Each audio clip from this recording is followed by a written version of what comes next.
Magandang araw po sa inyong lahat. Ang kwentong inyong mapapakinggan ay tungkol sa batang si Darwin na isang pilantod mula nang siya ay isilang. Sa kabila ng kanyang kapansanan ay tumutulong pa rin siya sa malupit niyang lola na si Lola Biring. Araw-araw ay umaakyat siya sa bundok kasama ang matanda nilang kabayo na si Kalbo. At sa pagkamatay ng kabayo ni na Darwin, ay isang puting kabayo ang natagpuan niya sa bundok. May kakaibang naramdaman si Darwin sa naturang kabayo hanggang sa dumating ang mga gabi na nagsimulang matakot ang lahat ng mga tao sa kanilang baryo dahil sa pagsalakay ng isang nilalang. Ano ang kayang gawin ng isang pilantod na gaya ni Darwin upang iligtas ang kanilang baryo mula sa mga aswang? At anong tulong ang makukuha niya mula sa puting kabayo na natagpuan niya sa bundok? Ngunit bago po ang lahat, mga idol, huwag po nating kalimutang mag-subscribe, mag-like at i-hit ang notification bell sa aking YouTube channel na The Voice Addict at Apong Isaak, para sa mas marami pang makapigil hininga na kwentong aswang at katatakutan mula sa mundo ng kababalaghan. Umpisahan na po natin ang kwento. Umiiyak na umuwi sa kanilang bahay ang 11 taong gulang na batang si Darwin. Halos hindi siya makahinga dahil sa pag-iyak. Hawak niya sa isang kamay ang tali na nakakonekta sa kabayo niya na si Kalbo. Pinangalanan niya yon ng ganun dahil wala itong buhok. Sa isa naman niyang kamay ay tangan niya ang kanyang saklay na putol sa gitna. Kailangan ni Darwin ng saklay dahil isa siyang pilantod. Payat ang kaliwang binti at paa niya. Yun ay naging epekto nang magkaroon siya ng polio nung sanggol pa lamang siya. Nakita si Darwin ng kanyang Lola Biring. Imbis na maawa, ay napakunot ang noo ng matanda. Darwin, ano tumiiyak ka na naman? Hindi ba sabi ko, ayoko nang uuwi ka rito nang umiiyak? Inaway na naman po kasi ako ng mga bata. Hindi pa po sila nakontento sa panglalait sa akin. Napilantod po ako. Sinira pa po nila ang saklay ko. Bakit kasi hindi ka lumaban? Ang sabi ko sa'yo, kapag may nanunokso sa'yo ay lumaban ka. Hampasin mo na saklay mo, hampalusin mo. Kaya ka inaapi ng mga bata rito ay dahil hindi ka lumalaban. Pero Lola, paano naman po ako lalaban sa kanila? Pilay po ang isa kong paa, tapos ang dami pa po nila. Natatakot po ako na baka kapag nilabanan ko po sila, pagtulungan po nila ako at bugbugin. Ayan, yan pa ang isang problema sa'yo. Puro ka na lamang takot, takot, takot. Walang mangyayari sa buhay mo kung puro takot ang paiiralin mo. Paano na? Kapag namatay na ako, sige. Ano nang mangyayari sa'yo? Matatakot ka pa rin. Pwede po bang wag niyo na po akong pagalitan, Lola? Nasira na naman po ang saklay ko. Ayusin niyo naman po. Hindi na. Hindi ko na yan aayusin. Sawag-sawa na akong ayusin ang saklay mo na yan. Palagi na lamang nasisira. Ano po? Pero Lola, paano na po ako makakalakad kung wala po akong saklay? Pwes, masanay kang maglakad ng walang saklay. Total palagi yung sinisira ng mga bata. Kaya mas mabuti pang wag nang ayusin yung saklay mo. Mahihirapan po akong umakit sa bundok kung wala po akong saklay. Hindi ka pa marunong makaintindi. Ang sabi ko ay sanayin mo ang sarili mo na maglakad ng walang saklay. Sa kanong silbi ng kabayong yan kung hindi mo sasakyan? Pambihira kang bata ka. Sakyan mo yan kapag aakyat at bababa ka sa bundok. Napakasimple ang solusyon sa problema mo. Matuto ka ngang mag-isip at huwag mong inaasa ang lahat sa akin. Pero matanda na po kasi si Kalbo, Lola. May hihirapan po siya kapag sumakay po ako sa kanya. Hirap na nga po siya sa pagbubuhat ng mga gulay tapos dadagdag pa po ako. Kung ang kabayong yan ang mas iisipin mo kaysa sa sarili mo, aba, bahala ka. Sige na, sige na. Ayusin mo na ang mga gulay para maibenta ko na ang mga yan. Masyado ka nagsasayang ng oras. Walang inik na sinunod ni Darwin ang utos ng kanyang lola Biring. Huminto na siya sa pag-iyak habang awang-awa siya sa kanyang sarili. Kahit nahihirapang maglakad ng walang saklay, ay pilit pa rin siyang humakbang. Ilang beses siyang nabuwal, ngunit kahit isang beses ay hindi siya tinulungan ni Lola Biring.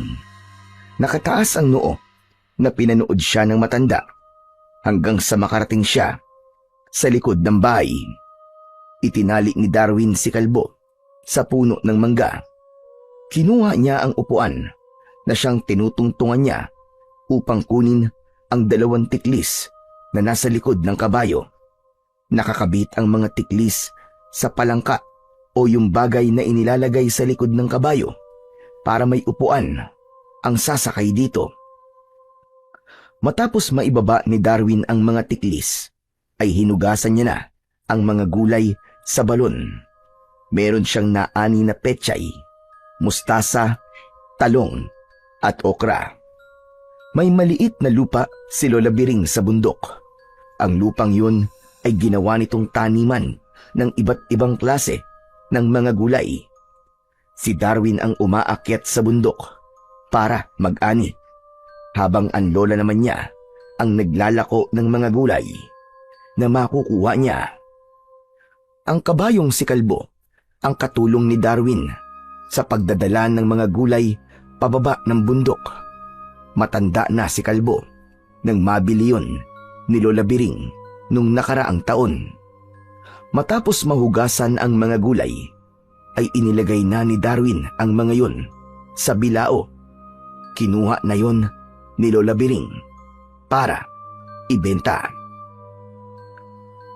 Magsaing ka mamaya ha. Dapat pagbalik ko ay nakaluto ka na. Baka naman unahin mo pa ang pakikipaglaro kay Rodel.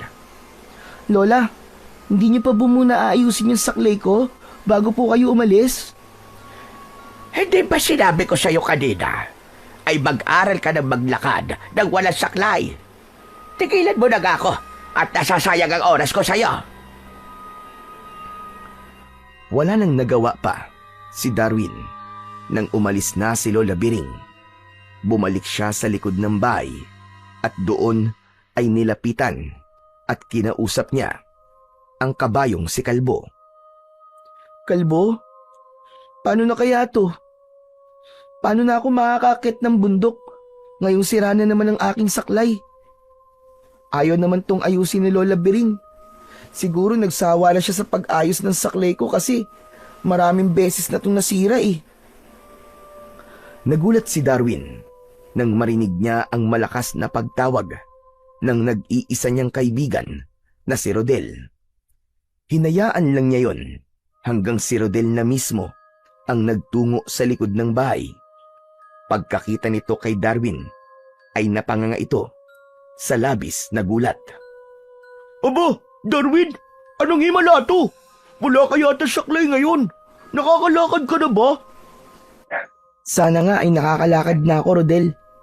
Kaya wala akong saklay kasi sinira na naman ni Waldo tsaka ng mga kaibigan niya. Na naman? Ano ba napapala nila sa pagsira ng saklay mo? At palagi nilang ginagawa yun. Pambihira naman sila, oo. Hindi ko rin alam sa kanila eh. Parang natutuwa kasi sila kapag nakikita nila akong nahihirapang maglakad eh. O ano? Gusto mo ba resbakan natin si Waldo? Alam mo, matagal na akong pikon sa pagbumukha nun eh. Ako ang susuntok, tapos ikaw naman nasisipa. Kita mo? Pati ikaw tinutukso mo rin ako. Ako pa talaga ang sisipa ah. Pilantod nga ako eh. Biro lang. Pinapatawa lang naman kita eh. Pero ipaayos mo na lang sa lola mo saklay mo. Hindi ba ganun naman ang ginagawa niya kapag nasisira yun? Wala na. Ayaw na ni Lola na ayusin yung saklay ko. Nagsawa na siguro siya. Ang sabi niya, sanayin ko na lang daw ang sarili ko na maglakad ng walang saklay. Alam mo, minsan may pagkasadista din yung Lola Biring mo. Eh paano na tayo makakapaglaro niyan? Ngayong wala ka na saklay. Ewan ko. Baka nga tama si Lola. Dapat sanayin ko na ang sarili ko na maglakad ng walang saklay. Pambihira ka, napakadali mo naman sumuko. Nasa ba saklay mo? Ako na lang mag-aayos kung ayaw ni Lola Biring. Itinuro ni Darwin kay Rodel ang kinaroroonan ng kanyang saklay. Kinuha yun ni Rodel sa silong ng kubo at napapailing nito yung tinignan. Sige. Ako nang bahala rito. Nandito pa naman ang telang tinali rito ng lola mo. Kaya madali lang tong ayusin. Kaya mong ayusin yan? Yung hindi na mapuputol? Kaya kong ayusin. Pero hindi ko may papangako na hindi na mapuputol to. Ano ba tingin mo sa akin? Marunong mag-magic? Sinimulan ng ayusin ni Rodel ang putol na saklay ni Darwin. Muli nitong inikot ng mahigpit ang tali na siyang nagsosuporta sa saklay. Makalipas ang ilang sandali, ay maayos na ulit yun at nakangiting inabot yun ni Rodel kay Darwin. Oh, kita mo na? Maayos na ulit. Wala ka nang dapat problemahin. Mabuti naman. Maraming salamat, Rodel ha. The best ka talagang kaibigan kahit kailan. Paano hindi ako magiging the best? Eh ako lang naman ang nag-iisa mong kaibigan. De, biro lang. Baka masaktan ka na naman kasi isa lang ang kaibigan mo. O sige na, testingin mo na yung saklay mo. Sigurado ako na matibay ang pagkakagawa ko riyan. Kasi napakahigpit ng pagkakatali ko dyan eh. Tumango ng nakangiti si Darwin. Inipit na niya sa kanyang kilikili ang saklay at nagsimula siyang maglakad sa tulong nun. Ngunit isang hakbang pa lamang ang nagagawa niya nang muling naputol sa gitna ang saklay. Kaya naman, natumba sa lupa si Darwin. Aray! Aray ko! Aray! Oh, ano nangyari? Bakit nasira ka agad? Darwin, akala ko ba matibay nito? Isang hakbang pa nga lang nasira na kaagad. Di ko rin alam eh.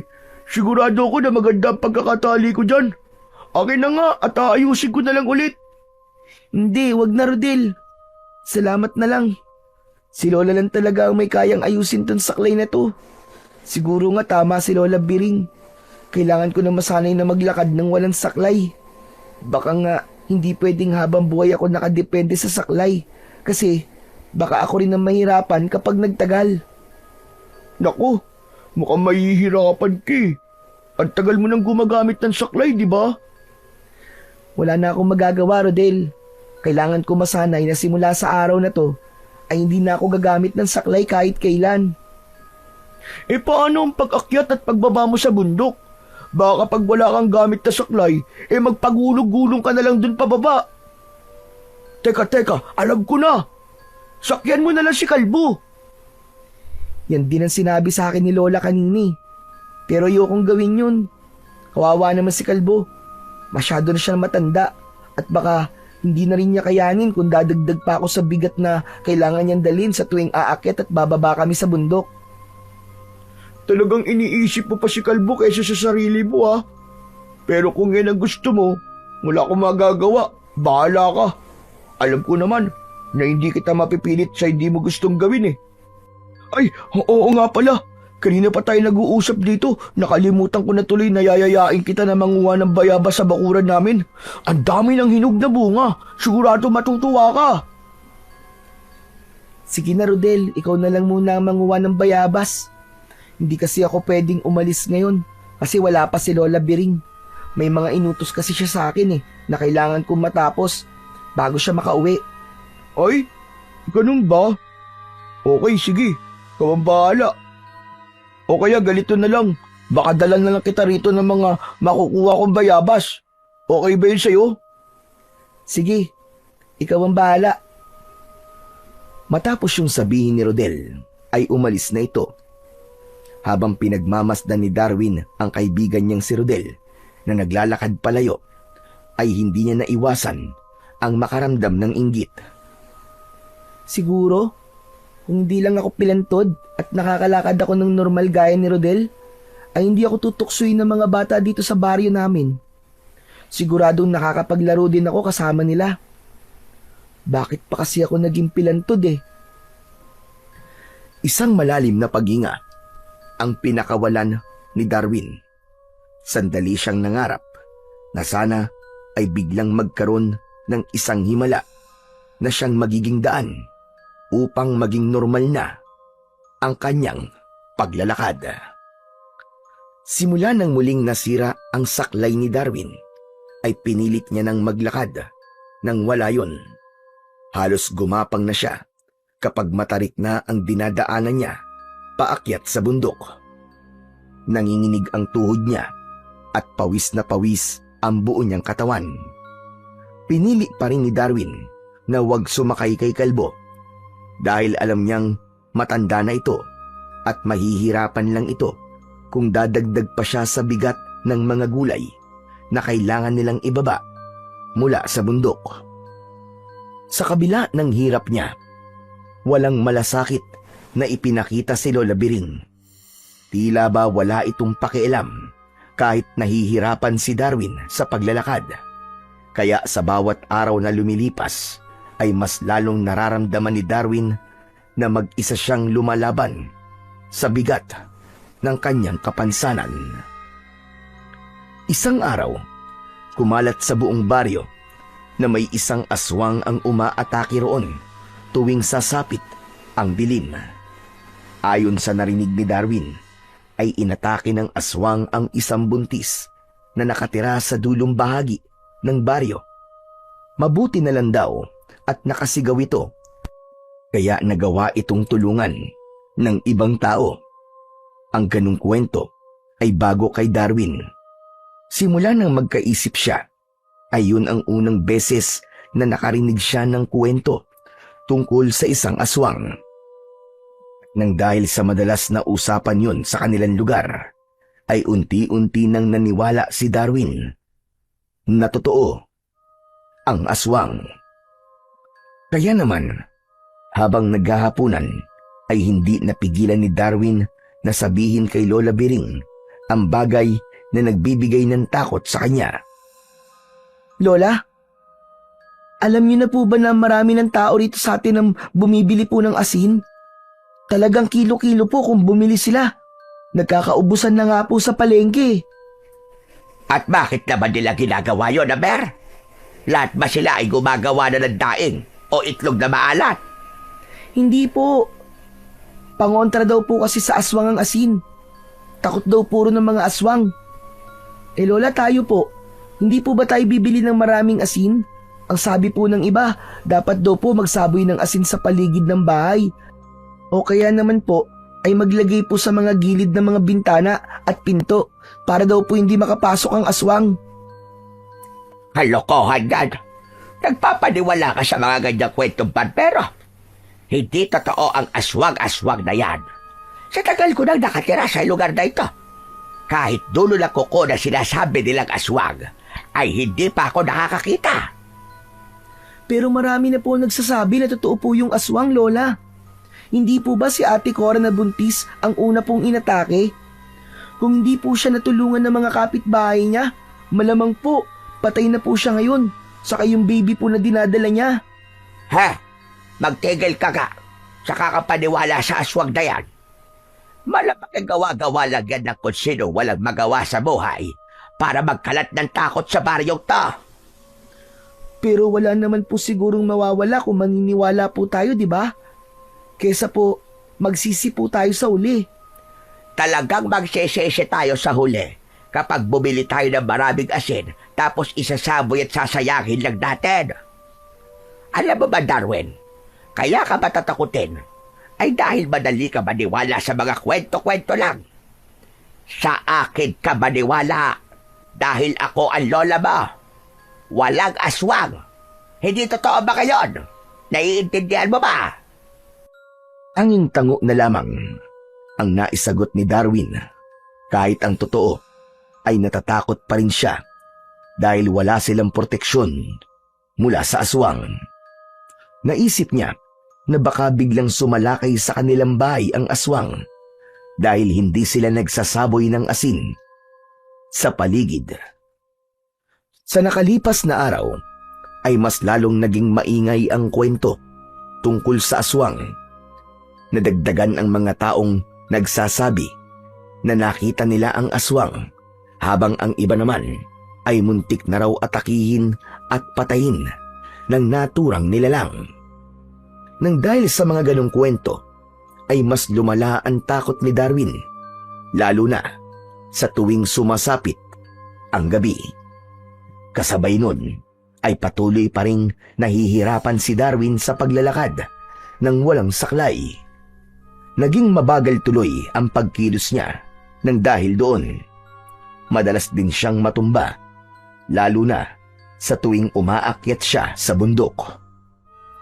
Isang umaga, nakarating na si Darwin sa kanilang bahay kasama ang kabayong si Kalbo. Galit na lumabas si Lola Biring mula sa kanilang kubo. Natakot si Darwin dahil may dala itong pamalong kawayan. Ano't ngayon ka lang dumating, ha? Hindi mo ba alam kung anong oras ka? Malapit na mag-alas 12 ng tanghali. Sa tingin mo ba ay may bibili pa ng mga gulay sa akin na ganitong oras? Kung karamihan sa mga tao ay nakapagluto na ng kanilang pagkain. Pasensya na po, Lola. Anong pasensya? Siguro nakipaglaro ka na naman kay Rodel, ano? Baka kung saan na naman kayo nagpunta, kaya ngayon ka lang nakauwi. Hindi po, Lola. Talagang mabagal na po akong maglakad ngayon kasi wala na po akong saklay. Hindi pa po kasi ako sanay maglakad nang walang ginagamit na saklay. Sandaling natahimik si Lola Biring. Inakala ni Darwin na papaluin siya nito gamit ang hawak nitong kawayan. Ngunit biglang itinapon ng matanda ang kawayan sa paanan ni Darwin. Yan ang gamitin mong tungkod para maging mas mabilis ang paglalakad mo. Pero hindi po ako sanay sa tungkod eh. Mas sanay po ako sa saklay. Baka po pwedeng ayusin niyo na po ang saklay ko, Lola, para mas mabilis na po ako maglakad. Napaka-arte mo. Magpasalamat ka nga at meron kang tungkod kesa wala. Saka mas mabuti na ganyan para kapag nasira ay madaling palitan. Sige na. Ayusin mo na mga gulay sa likod at para maibenta ko na mga yan. Kapag yan hindi na ubos ngayon, ipapalamon ko ang lahat ng yan sa'yo. Buisit na bata ito. Bagsak ang balikat na kinuha ni Darwin ang kawayan at ginamit niya yung tungkod habang naglalakad.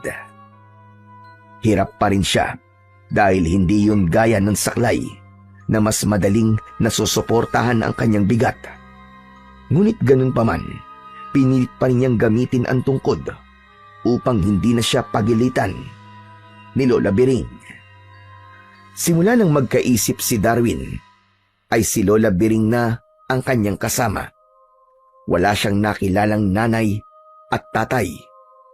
Ayon sa lola ni Darwin, sanggol pa lang siya nang mamatay ang kanyang mga magulang.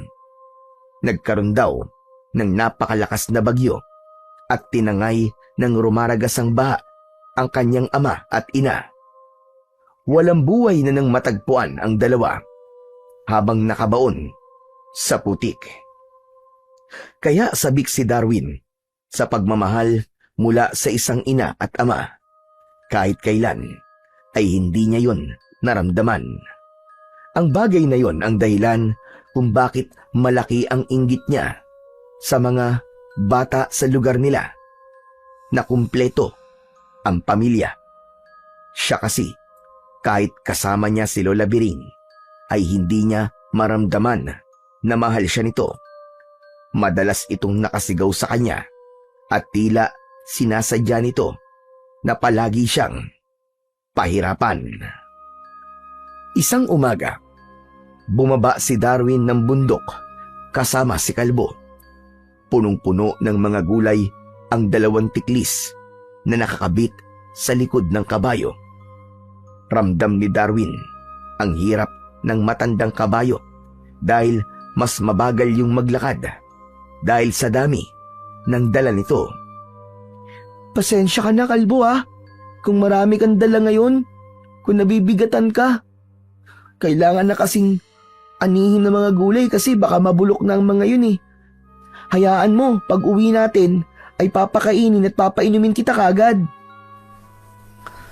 Nagpatuloy si Darwin sa paglalakad hanggang sa nakarating na sila sa mismong baryo.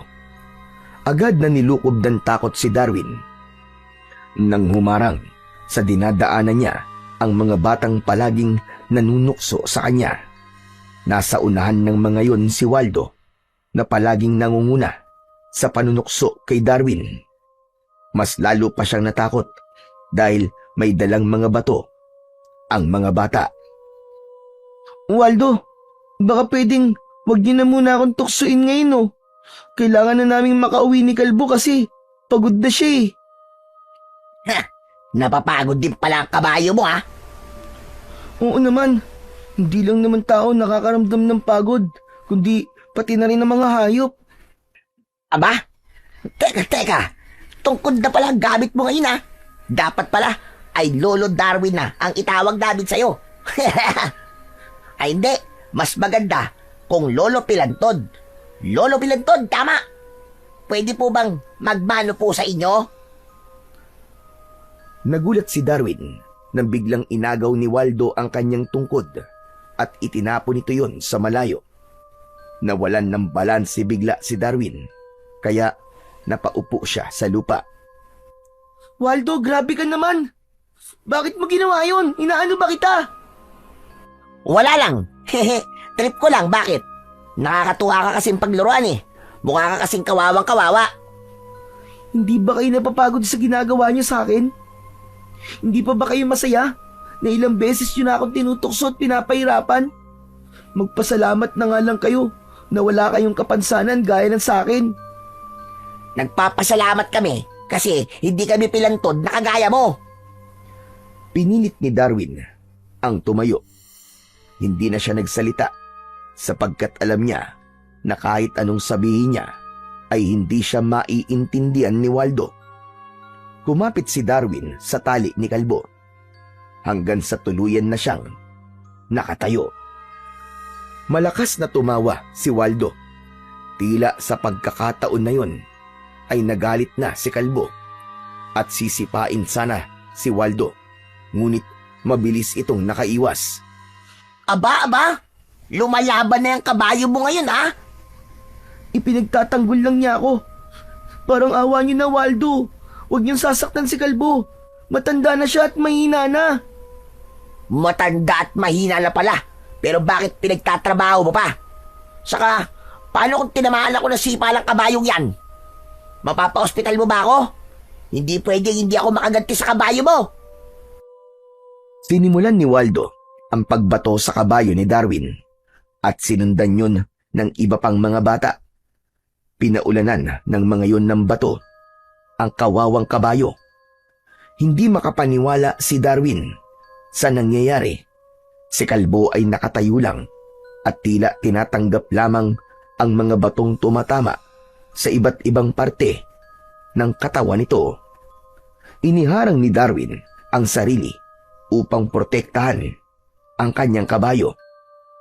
Tama na! Tumigil na kayo! Tama na!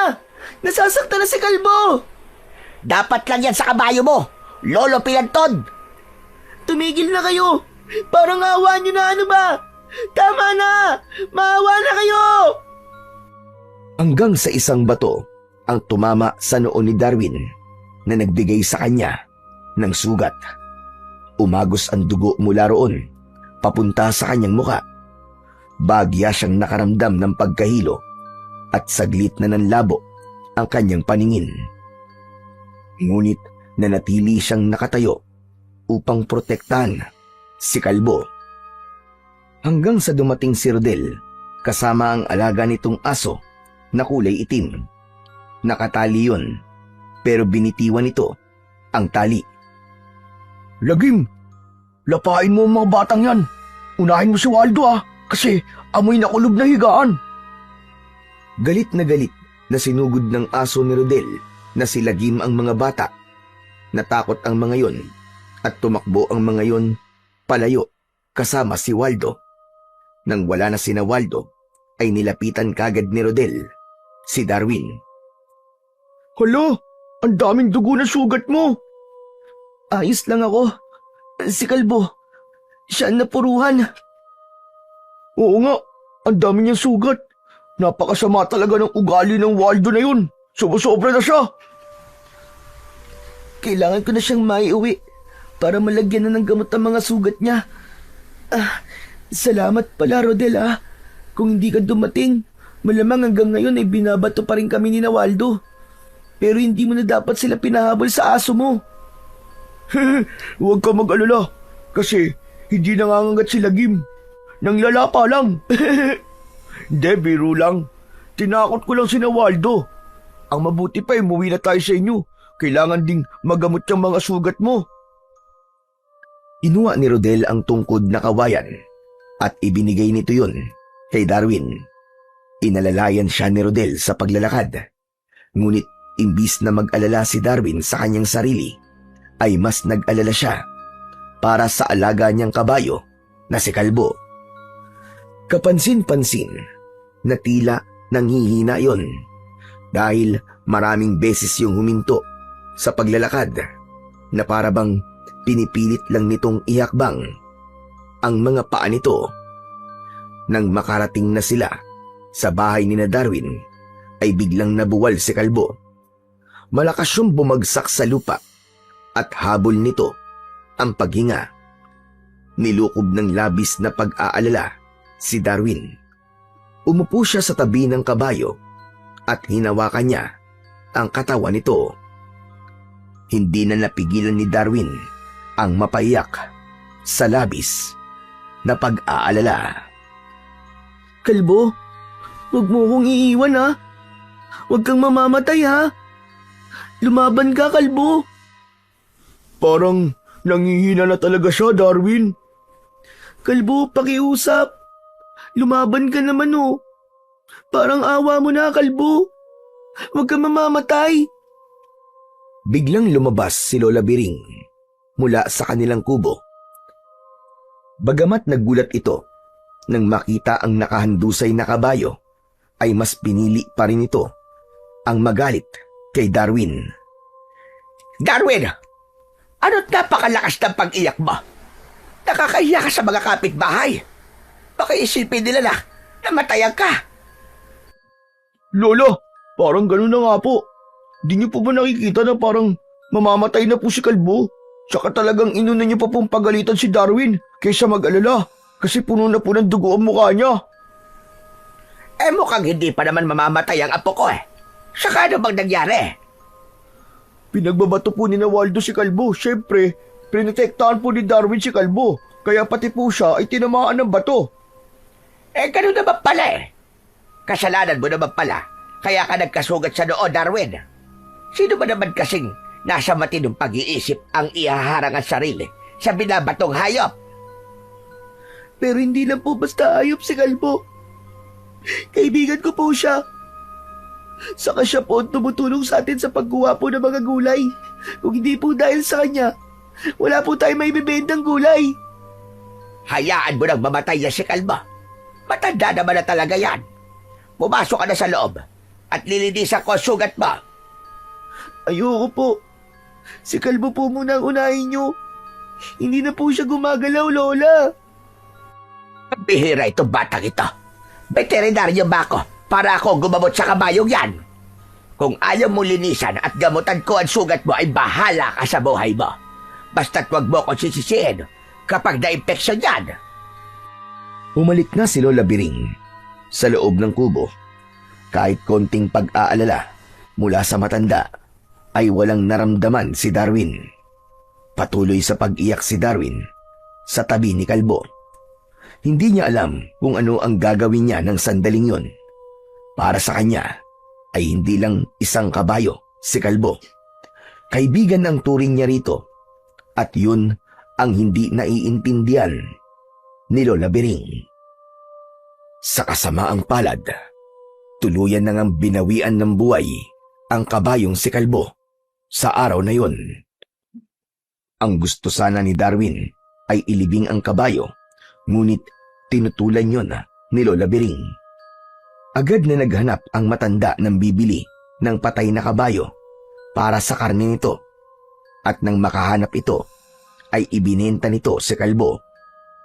Labis ang pagluluksa ng batang si Darwin dahil sa pagkawala ng kanyang kabayo na mahigit 3 taon niyang nakasama. Kaya naman hanggang sa hapunan ay umiiyak siya. Halos hindi niya magawang galawin ang kanyang pagkain dahil wala siyang gana. Ano ba, Darwin? Pwede ba tumigil ka na sa pag-iyak mo? Kung iiyak ka lang sa harap ng pagkain ay mas mabuti pang lumabas ka na muna. Malungkot lang po kasi ako. Kasi wala na po si Kalbo. Hayaan mo. At kapag nakakita ako ng murang kabayo, ay bibili ako kahit hulugan para matahimik ka na sa pag-iyak-iyak mo na yan. Kasi hindi ka na nakakatuwa. Hindi po mapapalitan ng kahit sinong kabayo si Kalbo, Lola. Kaibigan ko po siya. Saka dapat po ay pumayag na lang po kayo na ilibing po natin siya kesa sa ibenta. Hindi ka ba nag-iisip? Kung hindi ko binenta si Kalbo, ay di sana adobong baboy ang ulam natin ngayon. Maging practical ka nga at huwag palaging imbesyon na pinapairal mo. Oo nga pala, habang hindi pa ako nakakahanap ng bagong kabayo, ay buhatin mo na lang muna ang mga gulay. Magtiis ka muna at pansamantala lang naman yan. Pero masyado pong mabigat ng tiklis kapag puno po yun ng mga gulay.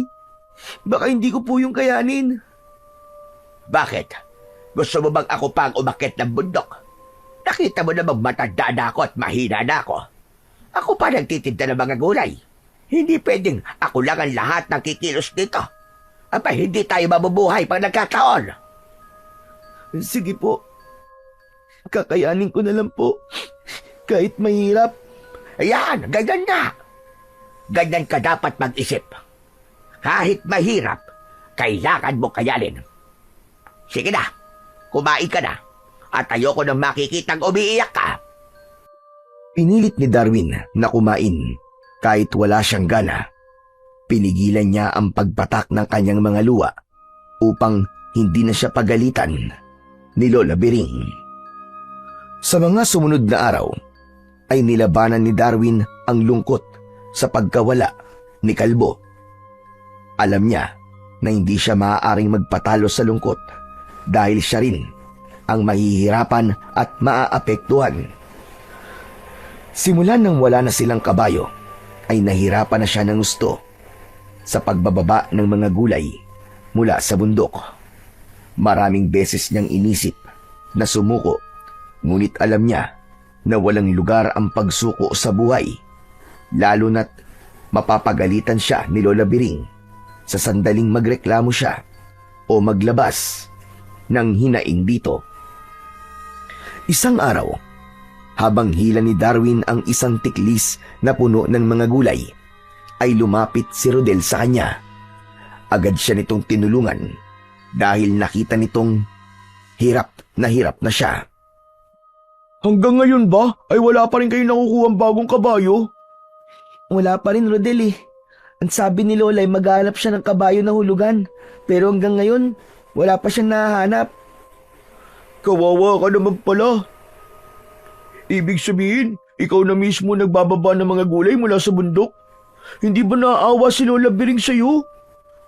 Buti sana kung hindi ka pilantod, tapos ang payat-payat mo pa. Paano? Wala rin kasi pwedeng gumawa ng ginagawa ko. Matanda na si Lola at mahihirapan na siyang bumaba ng bundok kung may dala siyang mga gulay. Mabigat to eh.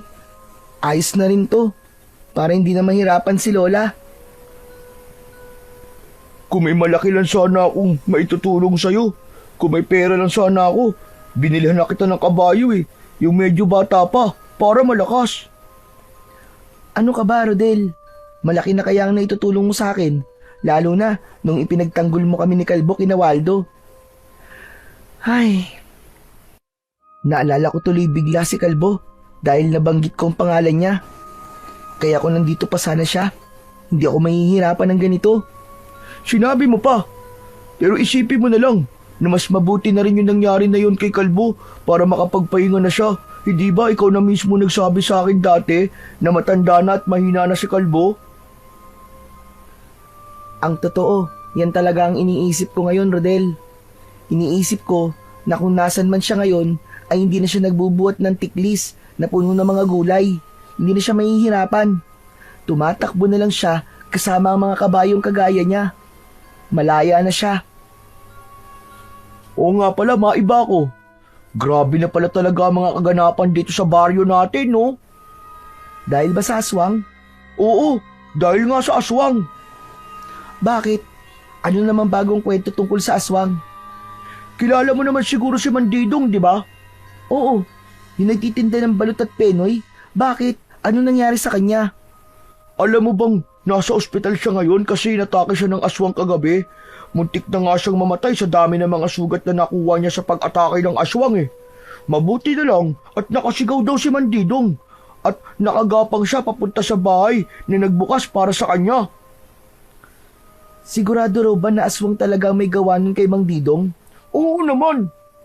Sino pa ba ang gagawa ng ganong karumal-dumal na bagay, di ba? Kundi aswang lang. Bakit parang sa tanong mo hindi ka naniniwala sa aswang? Sabi kasi ni Lola, wag daw ako maniniwala sa aswang kasi hindi naman daw yun totoo. Anong hindi totoo? Sa dami ng nakakita sa aswang at may ilan na ring nabiktima, hindi pa rin siya naniniwala. Pambihira naman yan, Lola mo. Ewan ko ba? Saka na lang siguro ako maniniwala kapag nakita ko na mismo yung aswang na yun. Naku, Darwin, wag mo nang pangarapin na makita mo yung aswang. Kasi malamang kapag nakita mo yun, ay papatayin at kakainin ka niya. Buti sana kung mabilis kang makatakbo. Alam mo naman, kapag hinabol ka ng aswang, ay madali ka niyang maaabutan. Ayoko na lang sabihin kung bakit.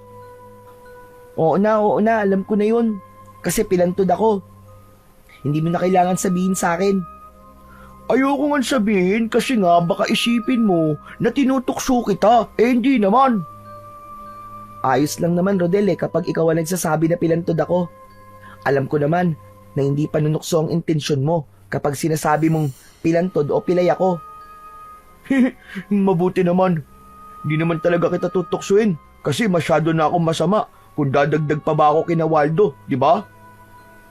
Oh, nandito na pala tayo sa bahay namin Maraming salamat sa pagtulong sa akin, Rodel Sus, ayos lang yun. Basta kapag nakita ulit kita, tutulungan kita. O sige, uuwi na ako at baka hinahanap na ako ng nanay ko Bye, Darwin! Sige, Rodel. Ingat ka. Nang umalis na si Rodel, ay napangiti si Darwin. Masasabi niya na mapalad pa rin siya dahil may kaibigan siyang kagaya ni Rodel. Hindi man siya nakakatanggap ng pagmamahal na dapat niyang matanggap mula kay Lola Biring, ay nakakaramdam naman siya ng labis na pagmamalasakit mula sa nag-iisa niyang kaibigan. Nang mga sumunod na araw, ay patuloy na nahirapan si Darwin, lalo na sa tuwing bumababa siya ng bundok dahil sa may dala na siyang tiklis na puno ng mga gulay. Dumagdag pa sa pagpapahirap na yun ang madalas na panunukso ni Waldo sa kanya. Kaya naman, mas lalo niyang pinatatag ang kanyang pagtitimpi at pagiging bingi sa mga panunuksong naririnig niya. Mas lalo ding tumindi ang takot ng mga tao sa kanilang baryo dahil sa isang bangkay ng babae ang natagpuan sa masukal na bahagi ng baryo. Wakwak ang tiyan ng babae at puno yun ng mga kagat at kalmot sa iba't ibang parte ng katawan. Ang unang pumasok sa isip ng mga tao ay aswang, ang pumaslang sa naturang babae.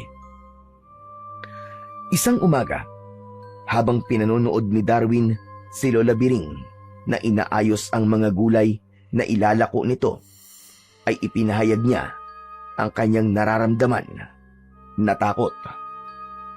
Lola, may natagpuan po palang bangkay ng babae dito sa atin.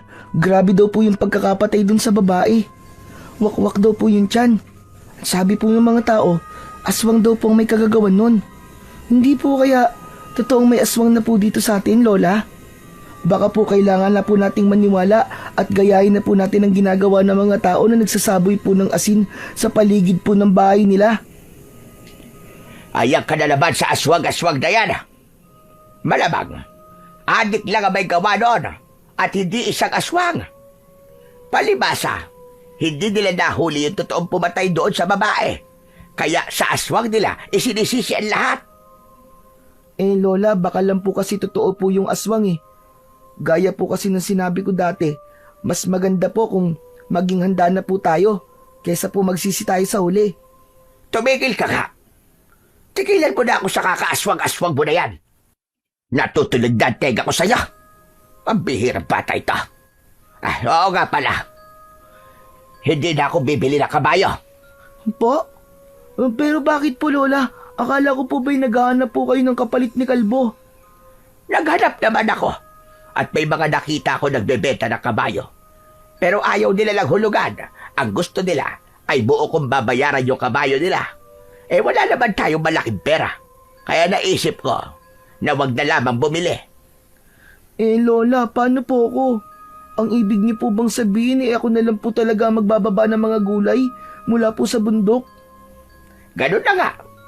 Kaya mo yan. Diba, ilang araw mo nang ginagawa at saka mukhang nasasanay ka na. Sa totoo lang po, hirap na po ako, Lola. Alam niyo naman po na pilay po ako eh. Buti po sana kung wala po akong kapansanan at magiging mas madali po sana ang lahat. Ilala to, bakit ba dami-dami mo palagi reklamo? Magpasalamat ka na nga lang. Kasi dahil sa ginagawa mo na yan, kahit mahirap ay may nakakain ka sa araw-araw. Hindi gaya ng ibang mga bata dyan na kumakalab ang mga sikmura. Hindi na nagawang makasagot ni Darwin sa huling sinabi ng kanyang lola Biring. Alam niya na kahit anong paliwanag pa ang kanyang gawin, ay hindi nito papakinggan. Labis siyang nalungkot nang mapagtanto niya na araw-araw na siyang mahihirapan sa pag-akyat at pagbaba niya sa bundok dahil wala nang balak bumili ng kabayo si Lola Biring. Nang sumunod na araw, ay maagang nagising ang batang si Darwin. Matapos nilang mag-almusal ng kanyang lola, ay dinala niya na ang tiklis at nagtungo sa lupa nila sa bundok. Nagdilig muna siya ng mga tanim nila roon at isinunod niya ang pag-aani sa mga gulay. Habang abala siya sa pagpitas ng mga kamatis, ay natigilan siya nang makarinig siya ng halinghing ng kabayo sa kung saan. Nagtatakang lumingon sa paligid si Darwin. Inakala niya na nagkamali lang siya ng pagkakadinig.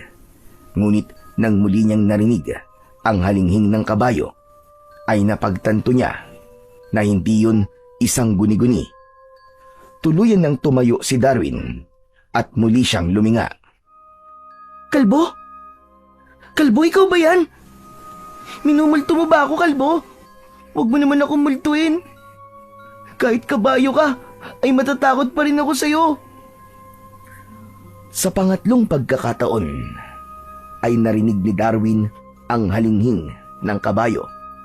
Naging sunod-sunod na yon hanggang sa nagduda na siya na kaluluwa yon ni Kalbo na nagpaparamdam sa kanya. Kahit imposible na magkaroon ng kabayo sa bundok sa oras na yon, ay nagdesisyon pa rin si Darwin na hanapin ang naturang kabayo.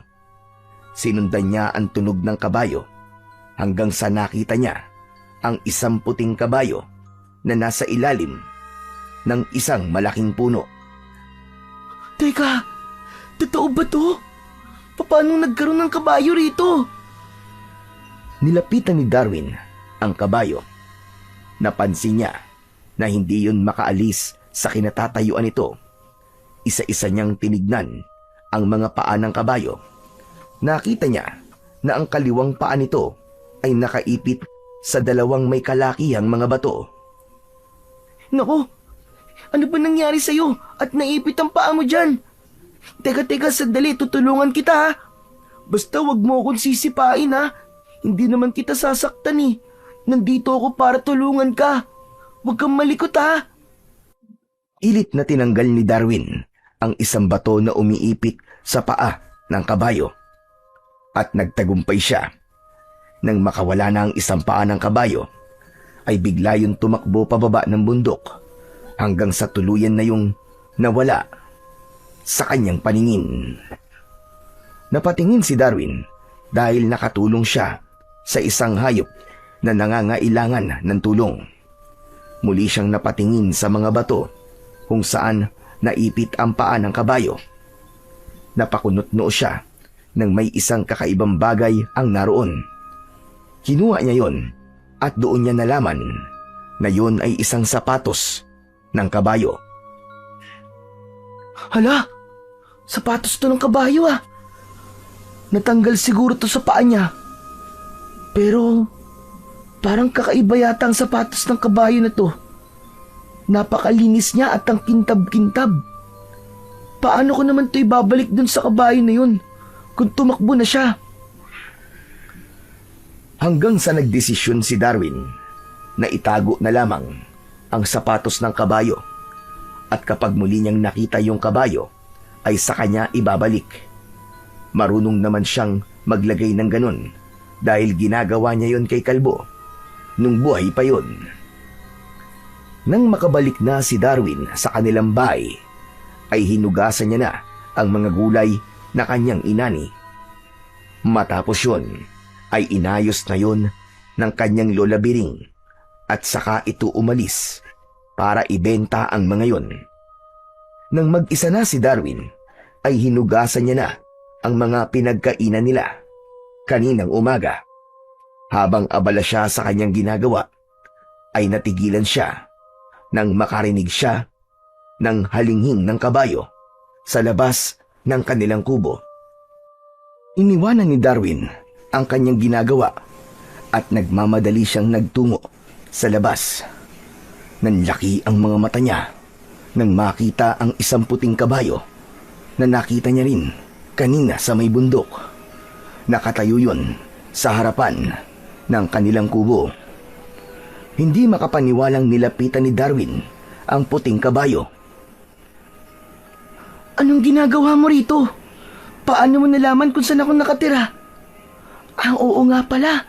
Nakuha ko yung sapatos mo. Dito ka lang ah. Kukunin ko lang sa loob at ikakabit ko sa paa mo. Bumalik si Darwin sa loob ng kanilang kubo.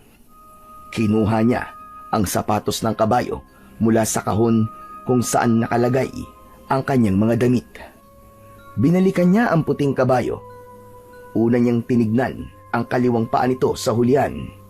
Pero nagtaka siya dahil meron itong sapatos doon.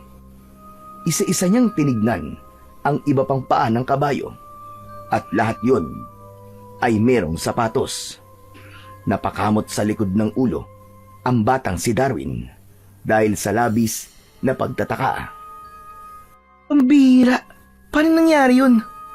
Sa iba talaga tong sapatos na to?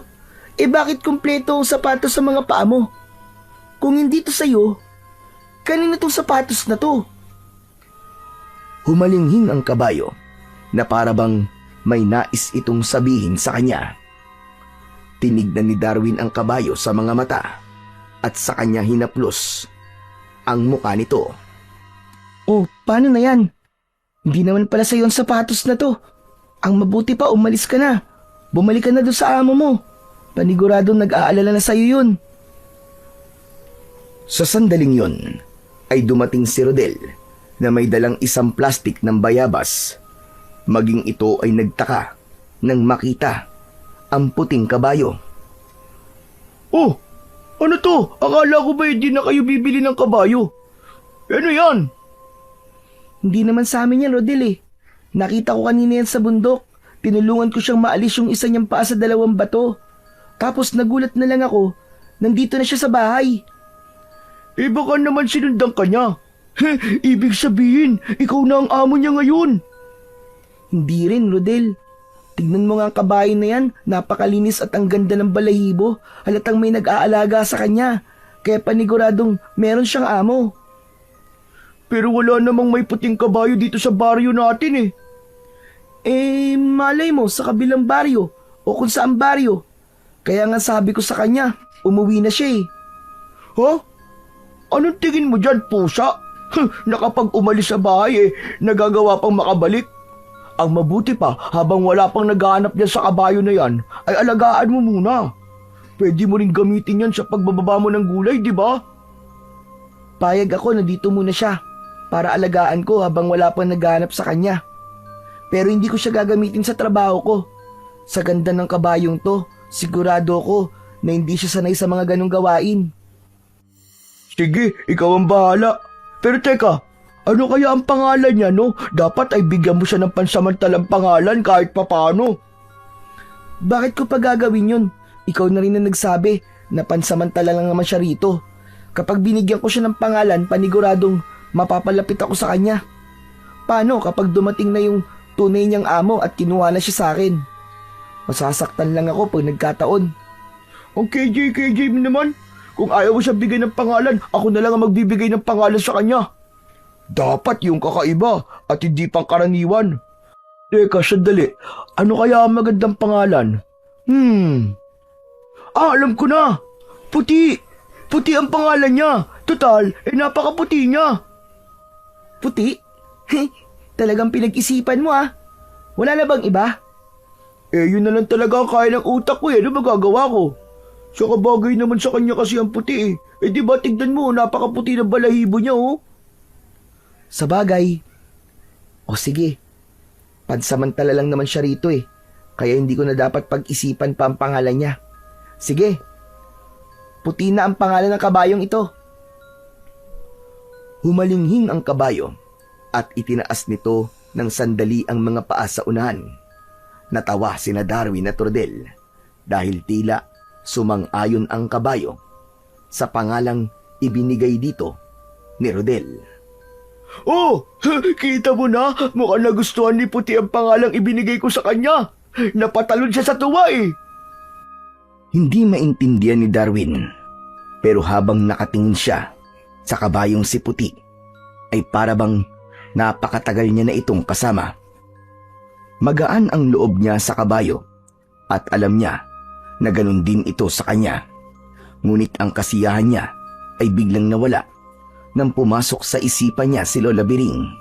Hindi niya kasi alam kung ano ang magiging reaksyon ng lola niya kapag nakita nito ang kabayong si Puti. Habang hinihintay ni Darwin ang pagdating ni Lola Biring, ay walang pagsidlan ang kanyang kabang nararamdaman. Kahit inisip niya na magiging positibo ang reaksyon ng kanyang lola, ay hindi pa rin niya maalis ang kaba sa dibdib niya. Nang sumapit na ang 12:00 ng tanghali, ay nagsimula ng maghain ng pagkain si Darwin. Alam niya na anumang oras ay darating na si Lola Biring sa kanila. Hanggang sa narinig na niya ang malakas na pagtawag ng lola niya mula sa labas ng kanilang bahay. Mabilis na kinuha ni Darwin ang kanyang tungkod, nakawayan at saka siya lumabas. Darwin! Kanino kabayo ito? Bakit nandito to sa bakuran natin? Lola, hindi ko rin po alam kung kanino yan Nakita ko po siya kanina sa bundok. Tapos, nung nakaalis na po kayo, ay nakita ko na lang po siya dyan. Nagtataka nga po ako kung paano niya po ako nasundan dito sa bahay natin Nako, paniguradong merong may-ari ng kabayong yan. Hindi mo makilala kung kanino yan. Hindi nga po, Lola. Ang sabi po ni Rodel ay wala naman daw pong may puting kabayo dito sa baryo natin. Kaya baka nasa ibang baryo po ang may-ari ng kabayo na yan. Pinangalanan pa nga po ni Rodel na Puti ang kabayo na yan, Lola. Puti, abay bagay naman kasi yun sa kulay niya. Ang mabuti pa ay ilagay mo na yan sa likod ng bahay natin para walang makakita sa kabayo na yan. Ano po? Bakit ayaw niyo pong makita yan ng ibang tao? Ang ayaw kong makakita dyan ay ang may-ari sa kabayong yan. Hindi dapat yan makita ng amo niya. Ayaw ang nakakita sa kanya. Kaya sa atin na yan ngayon. Kaya kapag may naghanap ng puting kabayo dito, ang sasabihin mo ay wala kang nakita. Pero Lola, mali po ang naiisip niyong gawin. Baka po karmahin po tayo pag nanakaw po yun eh. Talagang iniisip mo pa ang karma. Ang isipin mo ay may magagamit ka na sa pagbaba ng mga gulay mula sa bundok. Ayaw mo ba nun? Hindi ka na mahihirapan. Hindi ba yan ang inireklamo mo sa akin noong nakaraan? Hindi na nga po natin siya ibabalik sa totoo niyang amo tapos pagtatrabahuhin pa po natin siya. Sa impyerno na po ang punta natin yan kapag namatay po tayo, Lola. Tumigil ka bata ka. Kung hindi pabaya ang may-ari ng kabayong yan, abay hindi yan mapupunta sa atin, hindi yan mawawala. Tayo ang nakakita dyan. Kaya sa atin na yan, tapos. Ang gusto ko ay gamitin mo yan sa pagbababa ng mga gulay mo mula sa bundok para maging mabilis ang pagdala mo rito ng gulay. Hindi mo ba napapansin na simula lang mamatay si Kalbo ay tanghali na akong nakakapagtinda at palaging maraming natitira sa mga gulay? Lola, pero mali po talaga yung naiisip niyong gawin natin eh. Alam mo, hindi ka mapapakain ng pagiging mabait mo. Basta, sundin mo na lang ang sinabi ko sa'yo. Huwag ka na magsalita na kung ano-ano dyan. Kung hindi, masasaktan ka talaga sa akin. Nagkakaintindihan ba tayo? Pero Lola... Nagkakaintindihan ba tayo, Darwin? Opo, susundin ko na po ang mga sinabi niyo. Mabuti naman kung ganon. Alay, sige na. Dalhin mo na yan sa likod ng bahay. Siguraduhin mo na may tatago mo yan na mabuti. Kundi malalagot ka talaga sa akin.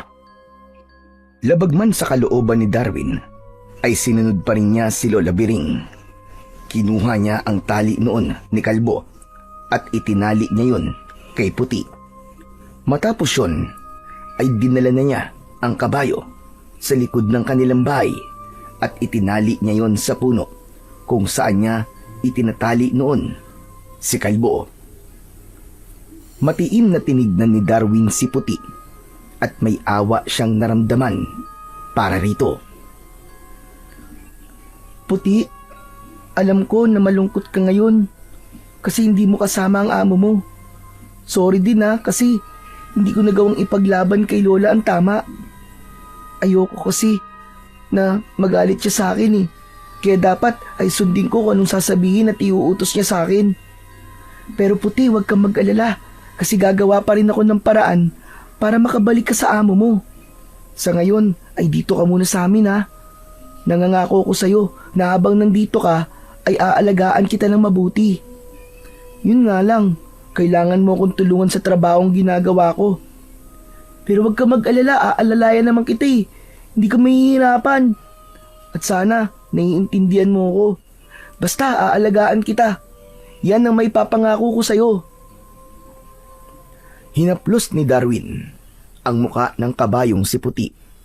Hindi man lang yun pumalag at sa paraan ng pagkakatingin ng kabayo sa kanya ay parabang naiintindihan siya nito. Simula noon ay isinasama na ni Darwin si Puti sa bundok. Ito na ang nagdadala ng tiklis na may laman na mga gulay pababa ng bundok. Inakala ni Darwin na hindi sanay sa ganoong gawain si Puti. Kaya labis siyang nagulat na walang kahirap-hirap nitong nagawa ang pagbaba ng mga gulay mula sa bundok. Ipinakita sa kanya ni Puti ang lakas nito na parabang hindi man lang ito nakakaramdam ng pagod. Isang umaga, habang kasama ni Darwin na naglalakad sa baryo si Puti pauwi sa kanilang bahay mula sa bundok, ay humarang sa kanilang harapan si Waldo. Nakangisi iyon habang may dalang 2x2 na kahoy. Aba, mukhang nakakuha na kayo ng kapalit ng namatay mong kabayo ah. Hindi siya namatay, Waldo. Pinatay si Kalbo. Pinatay niyo siya. Kung hindi niyo pinagbababato si Kalbo, ay hindi siya manghihina. Buhay pa sana siya hanggang ngayon. Bakit sa akin mo'y sinisisi ang pagkamatay ng dati mong kabayong walang kwenta? Matanda naman na yun eh. Sa kamatayan na talaga ang punta nun. Hindi ka ba nakokonsensya na kahit matanda at mahina na ang kabayo mo na yun, ay pinagtatrabaho mo pa rin? Wala akong gana na makipag-usap sa'yo ngayon. May mga kailangan pa akong gawin. Sandali! Bakit parang sinasagot-sagot mo na yata ako ngayon, ha? Matapang ka na ba? Ha? Papalad ka na ba? Ha? Matapang ka na? Hindi na nagsalita ang batang si Darwin. Naisip niya na mali na sinagot niya pa si Waldo dahil yun ang naging dahilan para mas lalo lamang itong magalit sa kanya. Maglalakad na sana siya pero bigla siyang itinulak ni Waldo ng malakas. Sa lakas ng pagtulak nito ay napaupo siya sa lupa. Ha! Humanda ka! Dahil uuwi ka sa inyo ng bugbog sarado. Nakikita mo tong dala kong 2x2, ha? Ito ang gagamitin ko sa'yo para lumpuhin pa yung isang paa mo para hindi ka na talaga makalakad kahit kailan. Waldo, parang awa mo na, wag mong gagawin yan. Wag! Maawa ka naman sa akin. Wala akong awa sa mga kagaya mo. At dapat mo lang itong maranasan para malaman mo ang nangyayari sa mga sumasagot at lumalaban sa akin. Nilukob ng labis na takot si Darwin ng sandaling yun. Sa galit na meron sa muka si Waldo ay alam niya na seryoso ito sa sinabi nito. Inihanda na niya ang kanyang sarili sa pananakit na gagawin ni Waldo sa kanya. Malalaki ang mga hakbang na lumapit si Waldo kay Darwin. Itinaas nito ang hawak na pamalo at nang akmang ihahampas na nito yun sa isang paa ni Darwin ay biglang nagwala si Puti. Laking gulat ni Darwin nang tumalikod si Puti kay Waldo. Sinipa ni Puti si Waldo gamit ang mga paa nito sa likuran. Tinamaan sa dibdib si Waldo at sa lakas ng sipa ni Puti ay halos lumipad palayo si Waldo. Nagpagulong-gulong pa yon sa lupa. Kinuha ni Darwin ang kanyang tungkod at pinilit niyang malapitan ng mabilis si Waldo na halatang nahihirapan sa pagtayo. Diyos ko po, Waldo, ayos ka lang ba? Halika, tutulungan kitang tumayo. Tumigil ka! Kasalanan mo to eh. Inutusan mo ang kabayo mo na sipain ako. Aray ko! Ha? Hindi ko siya inutusan, ha? Nakita mo naman na wala akong sinabi kay Puti para sipain ka niya. Ginawa niya yon nang walang nag-uutos sa kanya. Hindi! Ikaw ang nag-utos sa kabayo mong yan. Malamang ay sinenyasan mo siya. Paano ko naman gagawin yun? Wala pa ang 1 linggo na nasa amin si Puti. Sa tingin mo ba ay matuturuan ko kaagad siya na gawin niya yon sa pamamagitan ng senyas lang? Basta. Umanda kayo sa akin ang kabayo mo. Uunahin ko ang kabayo mo. Tapos, isusunod kita. Pinulot ni Waldo ang pamalo nito at pinilit nitong tumayo. Kahit nahihirapang maglakad si Waldo, ay lumapit pa rin ito kay Puti. Kinabahan si Darwin dahil bumalik sa alaala niya nung pinagbabato ni Waldo si Kalbo. Ang unang pumasok sa isip niya ay baka mamatay din si Puti nang dahil kay Waldo. Ngunit tila naramdaman ni Puti ang balak gawin ni Waldo, kaya mabilis itong tumakbo pasugod kay Waldo. Biglang natakot si Waldo at nagsisisigaw itong tumakbo palayo kay Puti. Puti! Puti, tama na! Tama na, Puti! Bumalik ka na rito! Tila naintindihan ng kabayo ang sinabing yun ni Darwin. Huminto kagad si Puti sa paghabol kay Waldo at bumalik yon sa tabi ni Darwin. Hindi siya makapaniwala habang nakatingin sa kabayo. Puti, hindi mo dapat ginawa yun. Paano kung napatay mo si Waldo? Baka makulong tayong dalawa pag nagkataon. Humalinghing ang kabayo na parabang tutol yun sa sinabi ni Darwin. Tila sinabi nito na dapat lang kay Waldo ang ginawa nito Hindi na rin nagtagal doon sina Darwin at hinilan niya na si Puti pauwi sa kanilang bahay. Nang dahil sa ginawa ni Puti kay Waldo, ay naisip ni Darwin na matalinong kabayo si Puti. Malakas ang pakiramdam niya na ginawa yun ni Puti dahil nais siya nitong ipagtanggol mula kay Waldo. Tila natakot naman si Waldo sa ginawa rito ni Puti dahil napansin ni Darwin na hindi na siya nito muling tinukso kahit pa nakikita siya nito.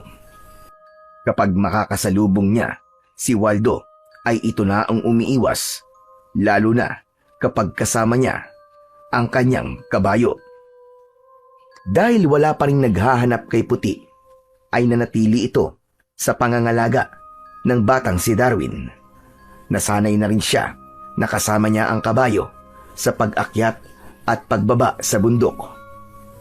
Isang gabi, habang mahimbing na natutulog sina Darwin at Lola Biring, ay nagising si Darwin nang marinig niya ang paulit-ulit na halinghing ni Puti sa labas ng kanilang bahay. Ang unang pumasok sa isip niya ay baka may kung anong hindi magandang nangyayari sa kabayo, kaya pinuntahan niya ito sa likod ng kanilang bahay. Medyo kinabahan si Darwin nang makita niya si Puti na diretsyong nakatingin sa kanya. May pag-aalinlangan siyang lumapit sa kabayo. Puti, bakit ang ingay mo? May problema ba?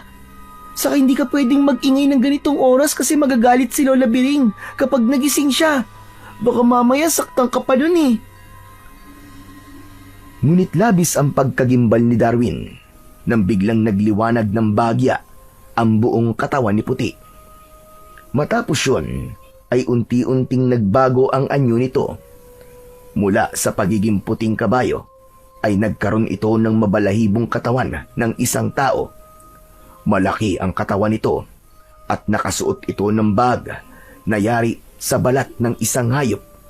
Ngunit mas lalo siyang nagimbal dahil ang mga paa nito at ang ulo nito ay nanatiling sa kabayo. Sisigaw sana si Darwin, ngunit biglang dumilim ng gusto ang buong paligid. Tila nasa isang napakalawak siyang lugar kung saan walang hanggan ang kadiliman. Ang tanging nakikita niya ay ang kanyang sarili at ang kakaibang nilalang sa kanyang harapan. Huwag kang matakot, Darwin. Hindi kita sasaktan. Ako si Lukman at isa kong tikbalang na naninirahan sa bundok. Tikbalang? Hindi. Hindi ito totoo. Nananaginip lang ako. Hindi ka nalanaginip. Ang nangyayari ngayon ay totoo. Mamang tikbalang Lukman. Kung may nagawa man po akong masama sa inyo, patawarin niyo na po ako. Sabihin niyo po ang pagkakamali ko para hindi ko na po inuulitin. Wala kang nagawang pagkakamali sa akin at sa bundok. Wala ko ito para bigyan ka ng kaparusahan. Ang totoo nga yan ay natutuwa ko sa kabutihan ng iyong puso. Nagagalak ako na may mga tao pa palang kagaya mo na matulungin at may respeto sa lahat. May buhay man o wala. At nahahabag din ako sa iyo. Sa kabila ng iyong kapansanan, ay nagagawa mo pa rin tulungan ang iyong lola. Naaawa ako dahil kahit alam ng mga taong nakapaligid sa iyo na may kapansanan ka, ay sinasaktan at tinutukso ka pa rin nila. Matapos yung sabihin ng tikbalang na si Lukman, ay unti-unti nang gumaan ang pakiramdam ni Darwin. Naramdaman niya kasi ang sinseridad sa bawat salitang binibitiwan nito. Mga salita na noon lamang niya narinig at mula pa sa isang kakaibang nilalang. Maraming salamat po sa inyong malasakit. Pero ganun nga po talaga siguro kapag may kapansanan po ang isang tao. tampulan po siya palagi ng tukso. Ngunit, hindi dapat ganoon, Darwin. Hindi dahilan ang kapansanan ng isang nilalang upang makaranas siya ng panunukso mula sa iba. Kaya naisip ko na karapat dapat kang handugan ng isang gantimpala. Ha? Ano pong gantimpala? Ginto po ba? Mga alahas? Hindi ko po tatanggihan ng mga yun kasi paniguradong magiging mayaman na po kami ni Lola. Higit pa sa ginto at alahas ang aking ibibigay sa iyo. Nasa iyo pa rin ba yung sapatos ng kabayo na nakita mo nung tinulungan mo ko sa bundok? Opo. Tinago ko po yun eh. Akala ko nga po sa inyo yun. Pero tinignan ko po ang mga paa nyo kaso kumpleto naman po ang mga sapatos nyo eh. Kunin mo ang bagay na yun at dalhin mo rito.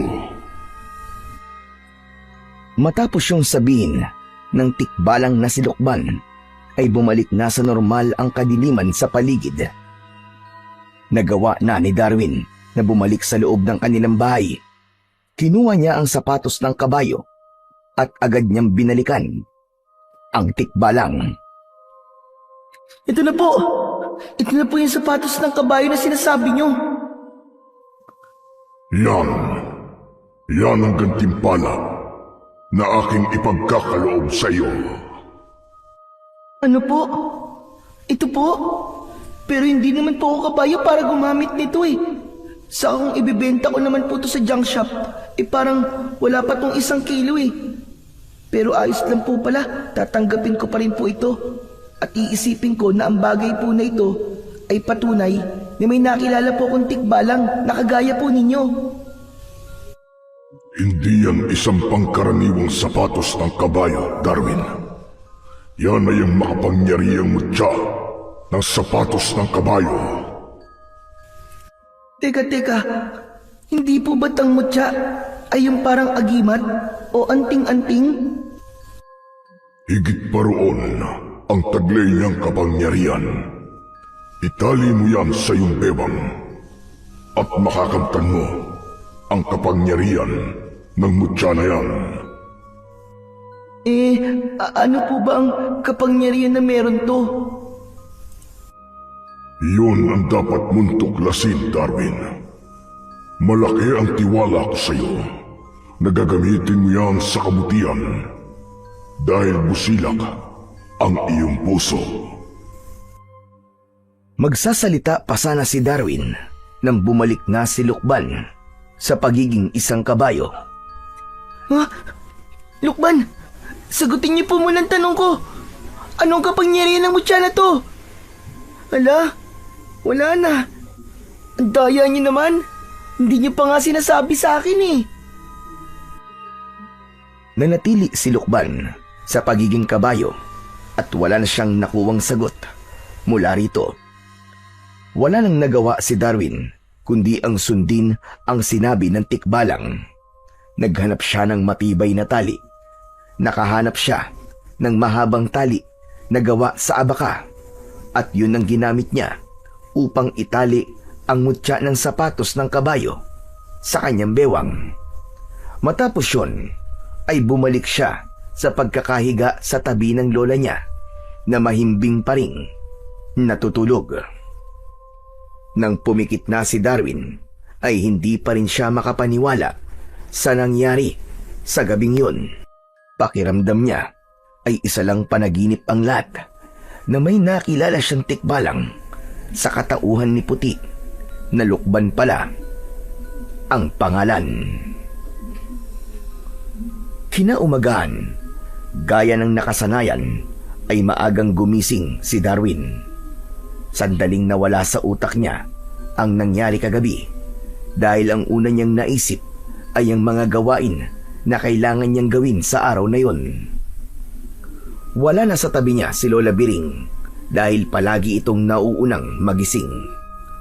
Bumangon si Darwin, naglakad siya patungo sa kusina at naabutan niya roon si Lola Biring na nagpriprito ng itlog. Naramdaman ng matanda ang presensya ni Darwin, kaya humarap ito. Magsasalita sana si Lola Biring, ngunit natigilan ito.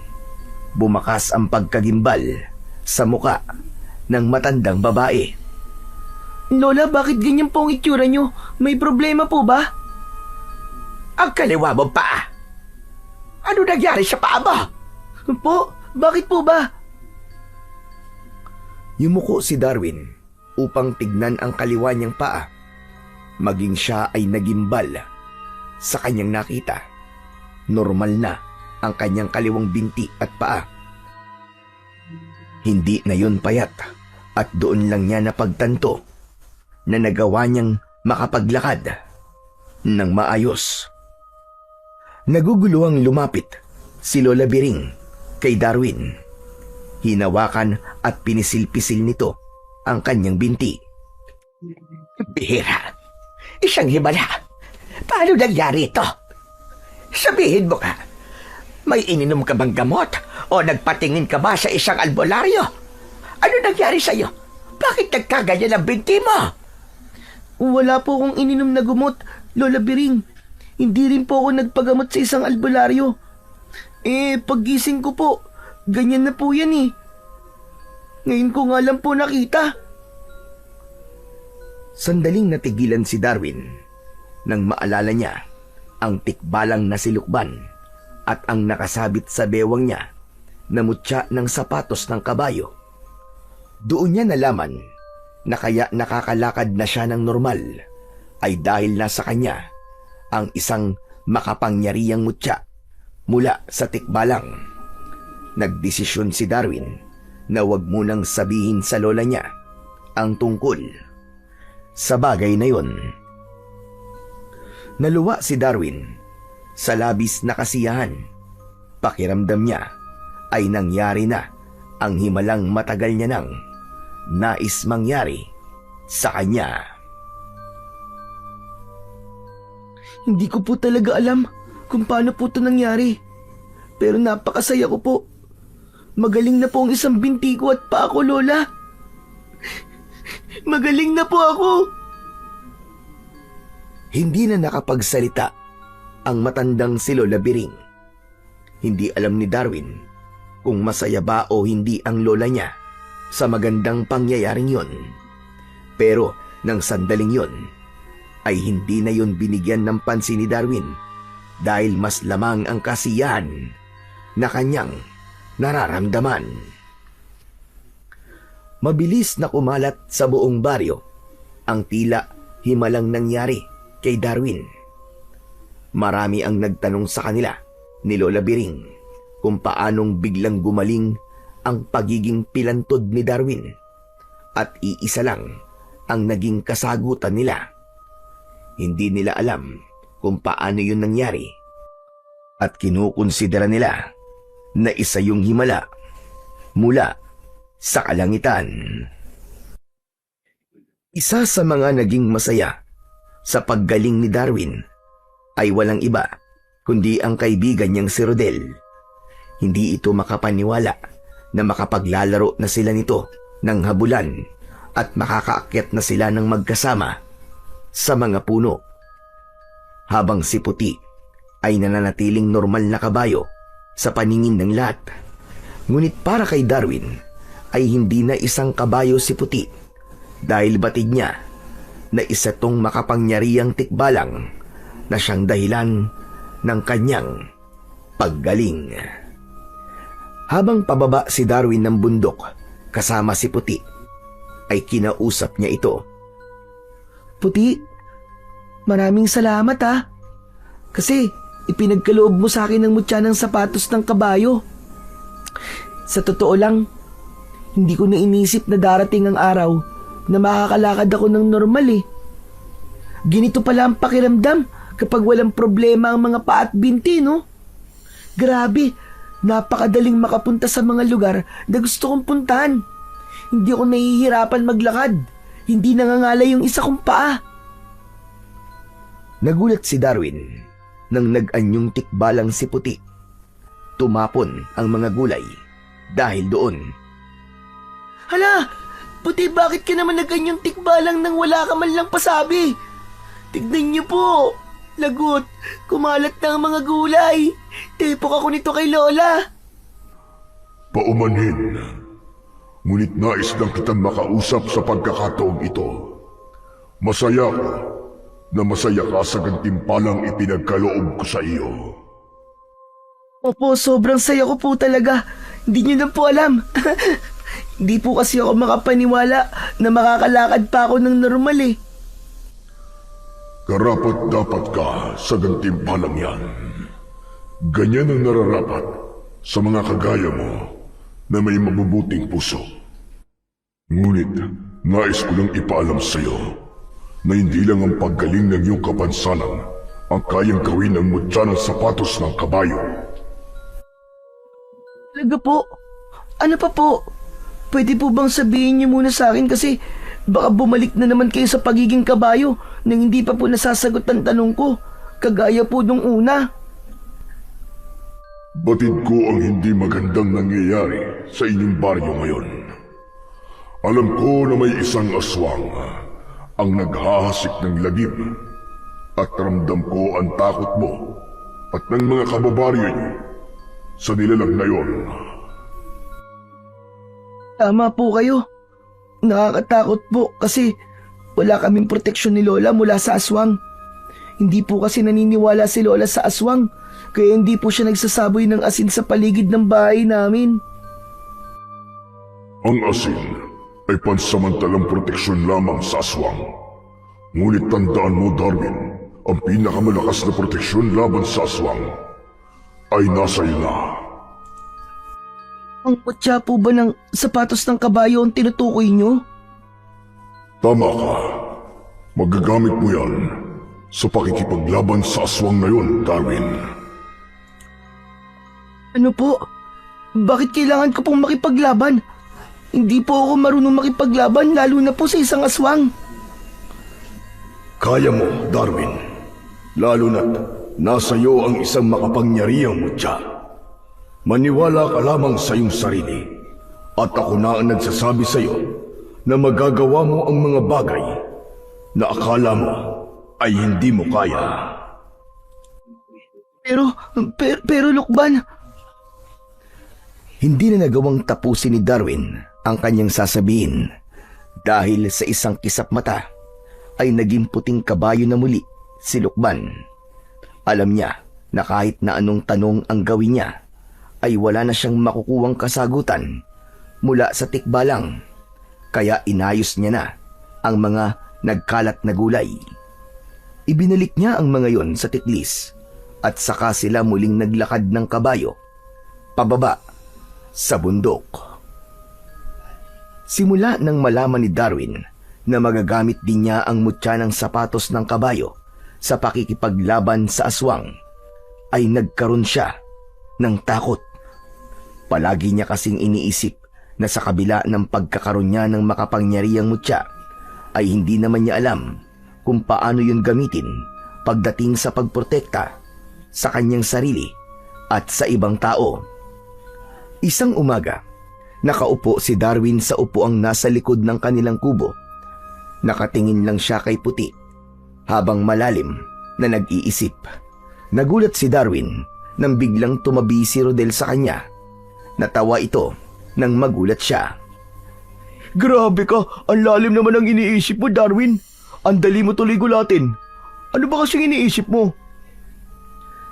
Yung mga nangyayari sa akin sa mga nakalipas na araw. Hindi pa rin kasi ako makapaniwala na nakakalakad na ako ng maayos ngayon. Alam mo, nagtataka rin ako kung paano ka gumaling eh. Umamin ka nga sa akin. May pakiramdam kasi ako na alam mo naman talaga ang sagot pero ayaw mo lang sabihin eh. Wala akong nililihim sa'yo, no? Sus, kilala kita. Alam ko kapag hindi ka nagsasabi ng totoo. Ano bang ginawa mo, ha? Siguro ikaw, nakipagkasundo ka sa demonyo, no? Uy, grabe ka naman sa akin. Kahit gusto kong makalakad, hindi ako makikipagkasundo sa demonyo, no? Eh ano nga ba kasing dahilan kung bakit gumaling ka? Sabihin mo na kasi. Hindi mo talaga ako titigilan hanggat hindi ko sinasabi sa'yo, no? Hindi talaga. Kaya kung ako sa'yo, sabihin mo na ngayon sa akin. Sige ka. Kahit hanggang mamayang gabi, hindi talaga ako aalis dito. Oo na nga, sasabihin ko na sa'yo. Kailangan ko rin kasi ng may mapagsasabihan nito eh. Pero mangako ka sa akin, Rodel ha. Mangako ka na wala kang pagsasabihang iba sa mga nalalaman mo sa akin. Oo, sige, pangako. Wala akong pagsasabihan na kahit na sino. Kahit kay nanay at tatay, hindi ko sasabihin. Sige, sasabihin ko na sa'yo. Ang totoo niyan, si Puti ang may kagagawan kung bakit nakakalakad na ako ngayon ng maayos. Ano? Paano si Puti? Hindi ba kabayo lang naman siya? Yun ang akala mo. Pero hindi talaga kabayo si Puti. Isa siyang tikbalang na ang pangalan ay Lukban. Ipinagkaloob niya sa akin ng mutya ng sapatos ng kabayo na kapag nakatali sa bewang ko ay nakakalakad ako ng normal. Tandaling tumayo si Darwin. Itinaas niya ang kanyang damit upang ipakita rito ang mutya ng sapatos ng kabayo na nakatali sa bewang niya. Wow! Ang astig naman yan! Ganyan lang ba ang reaksyon mo? Hindi mo ba ako tatawanan kasi hindi ka panipaniwala ang mga sinabi ko sa'yo? Wala naman ako magagawa kundi ang maniwala kasi na sinabi mo eh. Pero totoo kasi ang mga mutya. Hinamatay kong lolo, meron din siyang mutya kaya napakahaba ng buhay niya eh. Nagsawa na nga lang yata siyang mabuhay eh, kaya itinapon na lang niya yung mutya. Tapos, doon siya nagsimulang manghina hanggang sa mamatay na siya. Pero natatakot kasi ako sa isa pang kayang gawin ng mutya na meron ako eh. Alam mo Rodel, ang sabi sa akin ni Lukban, pwede ko daw itong gamitin sa pakikipaglaban sa aswang. Ito raw ang magiging proteksyon ko. Talaga? Ano namang nakakatakot dun? Ayaw mo ba nun? May proteksyon ka sa aswang na namemerwisyo dito sa baryo natin? Yung proteksyon, gusto ko yun. Pero yung makipaglaban ako sa aswang, parang hindi ko yata kaya yun. Natatakot ako eh. Sa bagay, may punto naman yung sinabi mo. Pero isipin mo na lang na hindi ibibigay ang mutya sa'yo kung alam ng tikbalang na hindi mo kayang makipaglaban. Kung ayaw mo niyan, ibigay mo na lang sa akin. Ako na lang ang makikipaglaban sa aswang. Tapos, uunahin ko si Waldo. Total, mukha rin naman siyang aswang eh. Puro ka talaga kalokohan eh. Eh di kung ibibigay ko tong mutya sa'yo, magiging pilantod na ulit ako. Ay, oo nga pala no. Eh di sa'yo talaga yan. Saka, magdasal ka na lang na hindi kayo atakihin ng lola mo ng aswang. Nang sa ganun, hindi mo kailangan makipaglaban, di ba? Tama ka Rodel. Sana nga ay hindi kami atakihin ng aswang. At sana ay umalis na ang mga aswang na yun dito sa baryo natin. Baka kasi kapag nagtagal pa siya rito, ay madagdagan pa ang magiging biktima niya eh. Kapwa tumahimik sina Darwin at Rodel habang nakatingin sila kay Puti na nakatali sa puno ng mangga. Inisip ni Darwin na kung sakali na kailangan niyang makipaglaban sa aswang, ay kaya ba niyang harapin yun? Nang sandaling yun, ay labis ang pagdududang nararamdaman niya para sa kanyang sariling kakayahan. Kinagabihan, habang mahimbing nang natutulog si Lola Biring, ay gising na gising pa rin ang batang si Darwin. Nang dahil sa kanyang pag-iisip, ay hindi siya dinadalaw ng antok. Maya-maya pa ay napapitlag si Darwin nang may bumagsak na kung ano sa kanilang bubong. Biglang nagising ang kanyang lola na si Lola Biring. Jesus Mariosep, ano ba bagay na yun? Ano yung maingay? Hindi ko po alam. Para pong may bumagsak po sa bubong natin, Lola Biring eh. Ako, Diyos ko po, baka magnanakaw na yun ah. Umanda siya sa akin. Hindi siya uubra kahit matanda na ako. Tatagpasin ko talaga ang leg niya. Sandali nga. Lola Biring, ano pong gagawin niyo? Ay ano pa ba? Lalabas ako at ipapakita ko sa magnanakaw na yon na malimbahay ang napili niyang pasukin.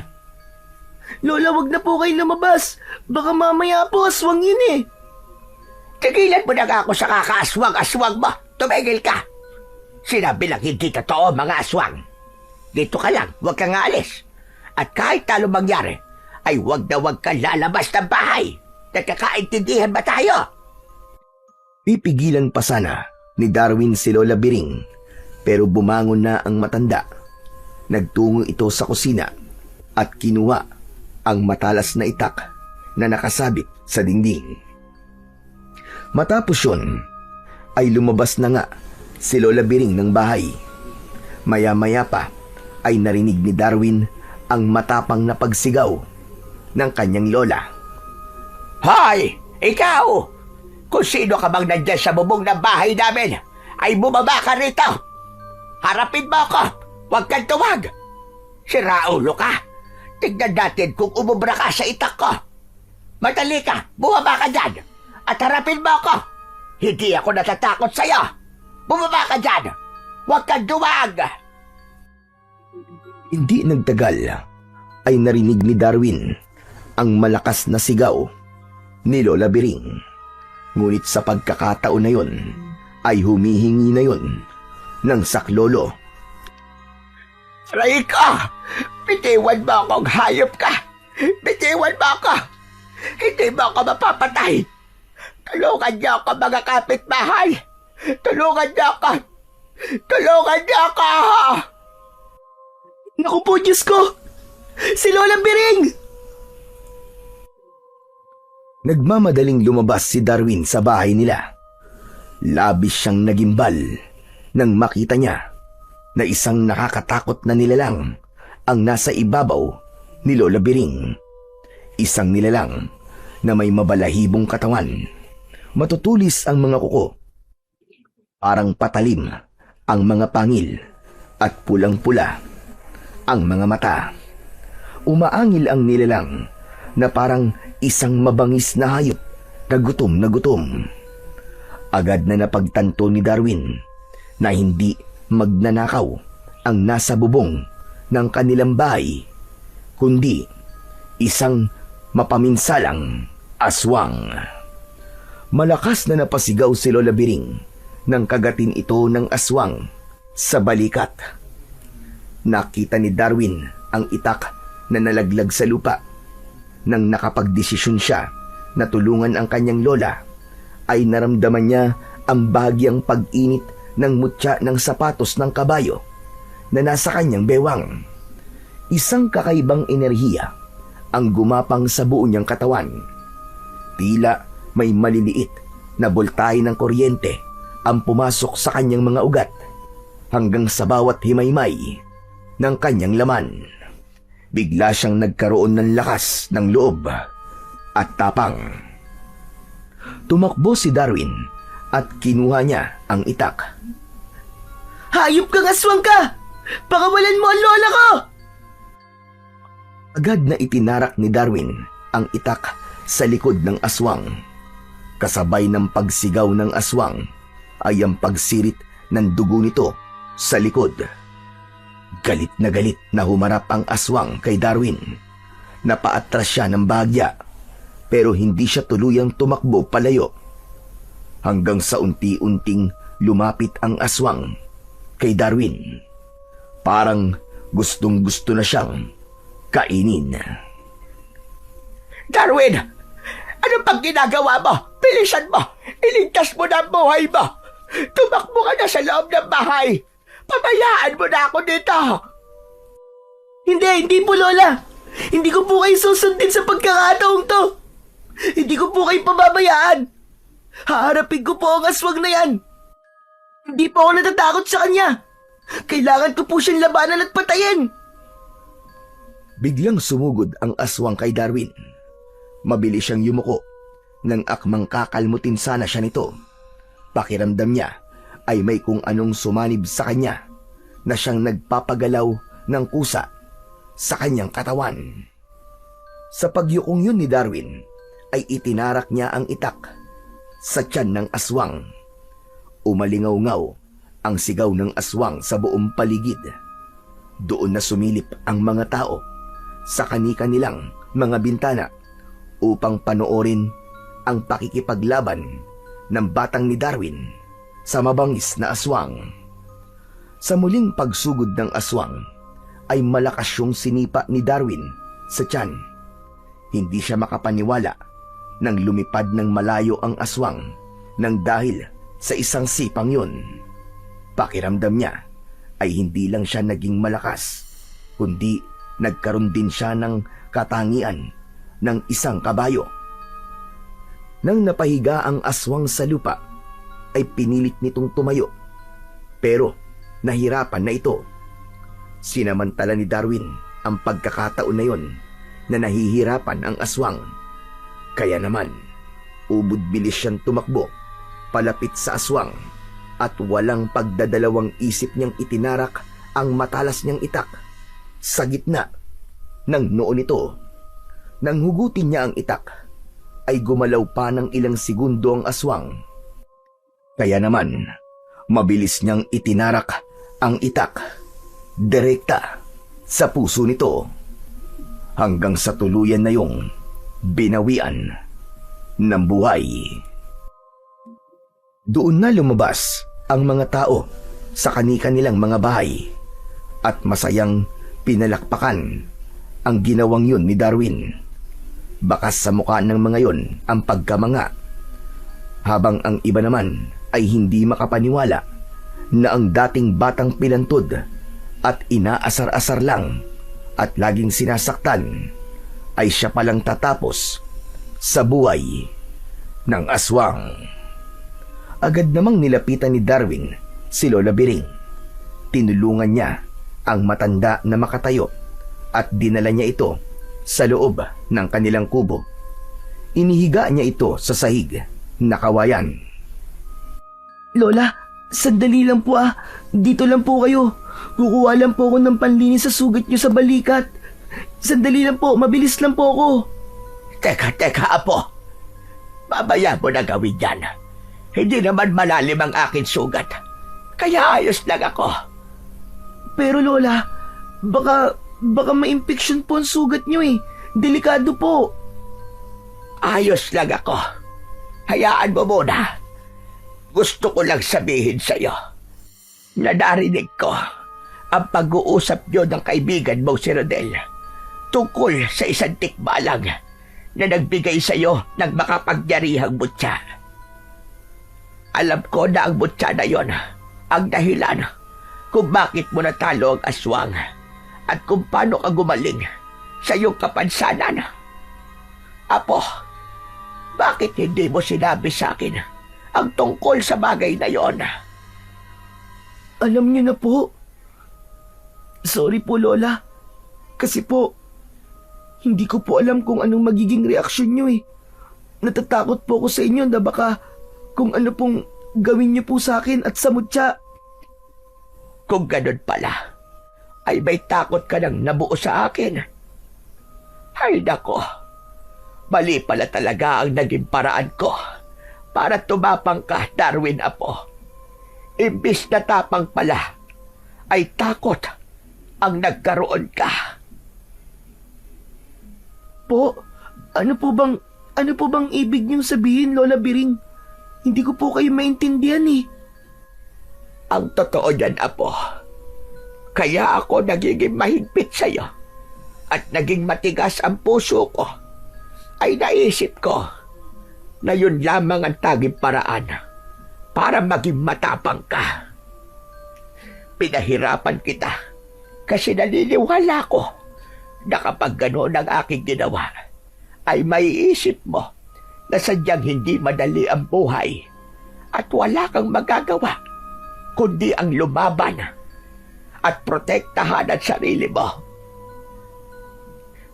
Nagkamali ako. Patawarin mo ko, aking apo. Patawan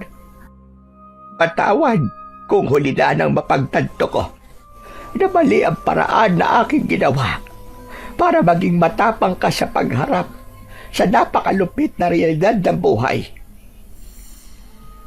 Pero maniwala ka, Apo. Maganda ang aking intensyon, ngunit hindi naging maganda ang aking pamamaraan para gawin kang matapang. Maniwala ka, Apo. Patawarin mo ako. Pagkatapos ng revelasyong yun ni Lola Biring, hindi na napigilan pa ni Darwin ang pagtulo ng kanyang mga luha.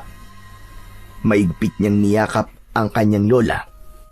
Hinaplos naman ni Lola Biring ang likod ng kanyang apo habang patuloy ito sa pag-iyak. Patawarin mo ko, Darwin, apo. Patawarin mo ko. Ako ang dapat nagbigay ng pagmamahal na nararapat mong tanggapin. Pero hindi ko ibinigay yun sa'yo. Patawad kung kinailangan mong maranasan ang mga ganong pagpapahirap sa mura mong edad. Patawarin mo ako, apo. Tahan na po, Lola Biring, tahan na po. Pero Lola Biring, salamat po kasi sinabi niyo po yan sa akin. Kaya ngayon, nauunawaan ko na po kayo. Alam niyo po na hindi magiging mabait ang mundo sa mga kagaya ko na may kapansanan. Pero hindi pa po yan lahat, Lola. Pwede naman po tayo magsimula ulit eh. Saka, wag po kayo mag-alala. Hindi po ako galit sa inyo. Pinapatawad ko na rin po kayo. Diyos ko, maraming salamat, apo. Napakabait mo talaga, bata. Nangangako ko sa iyo na simula sa gabing ito, apo, ay hindi na kita paihirapan pang muli. Ibibigay ko na sa iyo ang pagmamahal na dapat ay noon ko pa ibinigay. Maraming salamat sa pagliligtas mo sa aking buhay, apo. Sa kabila ng kalupitan ko sa iyo, ay hindi ka nagdalawang isip na iligtas ako mula sa aswang. Maraming salamat, apo. Utang ko sa iyo ang aking buhay. Wala na po yun, Lola. Tapos na po. Tsaka syempre po, hindi naman po kita pwedeng pabayaan eh. Lola po kita. At mahal na mahal po kita, Lola. Salamat, apo. Mahal na mahal din kita. Halos ayaw nang humiwalay ni Darwin sa pagkakayakap sa kanyang lola dahil noon lang niya yon nagawa. Kahit patuloy ang pagpatak ng kanyang mga luwa, ay nakangiti siya. Labis ang kasiyahan na kanyang nararamdaman dahil alam niya na magiging maganda na ang mga susunod na araw niya sa mundo. Simula noon ay marami nang humanga kay Darwin dahil sa pagkakapatay niya sa aswang na matagal nang nagpapahirap sa kanilang lugar. Ngunit matapos ang tagumpay na yon, ay biglang naglaho ang kabayong si Puti at kasama nitong nawala ang mutya ng sapatos ng kabayo. Hindi na muling nagpakita si Lukban. Ngunit laking gulat ni Darwin dahil nanatiling normal ang kanyang paglalakad kahit wala na sa kanya ang makapangyariang mutya. Para bang iniwan sa kanya ng tikbalang ang isang regalo na hindi na kailanman mawawala. Upang hindi na mahirapan si Darwin, inilipat ni Lola Biring ang taniman ng gulay sa likod ng kanilang bahay at ibinenta nito ang lupa nila sa bundok. Bumalik na rin si Darwin sa pag-aaral at sa pagkakataon na yon ay wala na siyang ibang hihilingin pa. Habang buhay siyang nagpapasalamat kay Lukban dahil ito ang naging daan ng malaking pagbabago sa kanyang buhay at siyang dahilan kung bakit natutunan niyang tumayo sa sarili niyang mga paa.